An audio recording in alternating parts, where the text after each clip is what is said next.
U.S. President Donald Trump has said he will impose sweeping retaliatory measures on Colombia, including tariffs and sanctions, after it turned away 2 U.S. military aircraft with migrants being deported.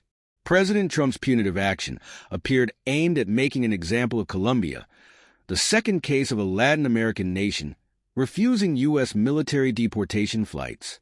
It was a demonstration of a more muscular U.S. foreign policy and showed a renewed willingness by President Trump to use the might of the U.S. to force other countries to bend to his will.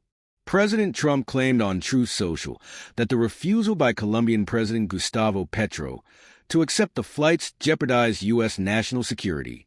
The retaliatory measures include imposing 25% tariffs on all Colombian goods coming into the United States, which will go up to 50% in 1 week, a travel ban and visa revocations on Colombian government officials, and emergency treasury, banking, and financial sanctions.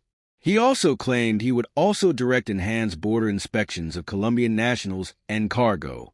These measures are just the beginning, President Trump wrote.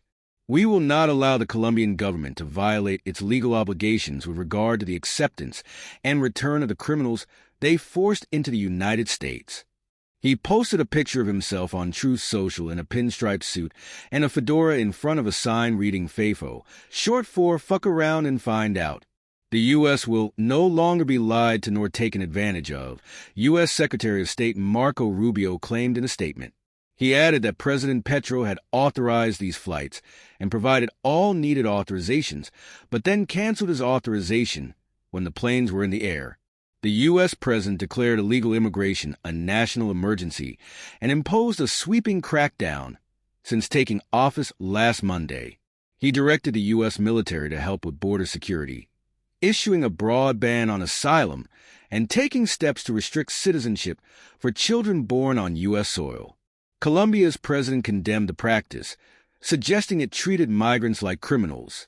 In a post on social media platform X, President Petro said Colombia would welcome home deported migrants on civilian planes. The U.S. cannot treat Colombian migrants as criminals, President Petro wrote. President Petro said even though there were 15,660 Americans without legal immigration status in Colombia, he would never carry out a raid to return handcuffed Americans to the United States.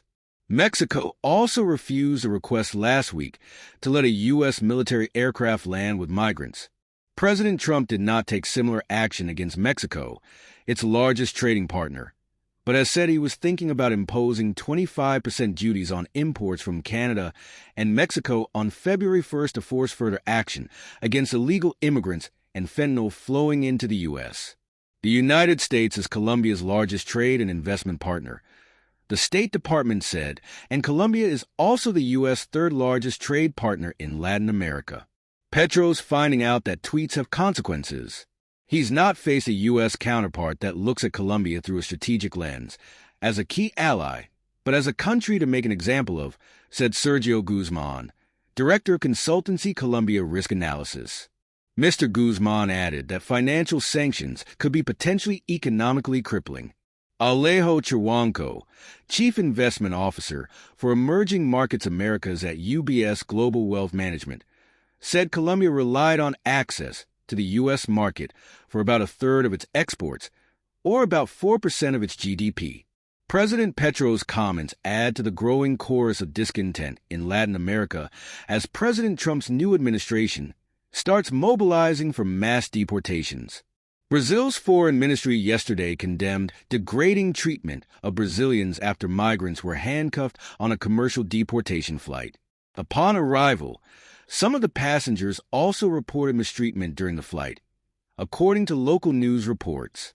The plane, which was carrying 88 Brazilian passengers, 16 U.S. security agents, and 8 crew members, had been originally scheduled to arrive in Belo Horizonte in the southeastern state of Minas Gerais. However, at an unscheduled stop due to technical problems in Manaus, capital of Amazonas, Brazilian officials ordered the removal of the handcuffs, and President Luiz Inácio Lula da Silva designated a Brazilian Air Force, FAB, flight to complete their journey, the government said in a statement.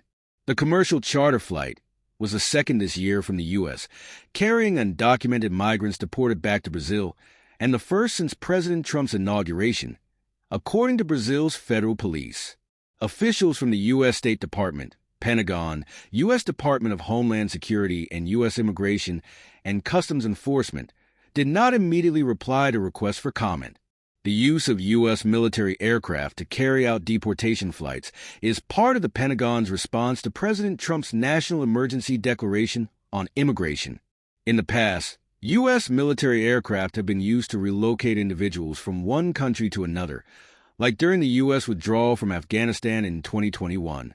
This has been the first time in recent memory that U.S. military aircraft were used to fly migrants out of the country, one U.S. official said.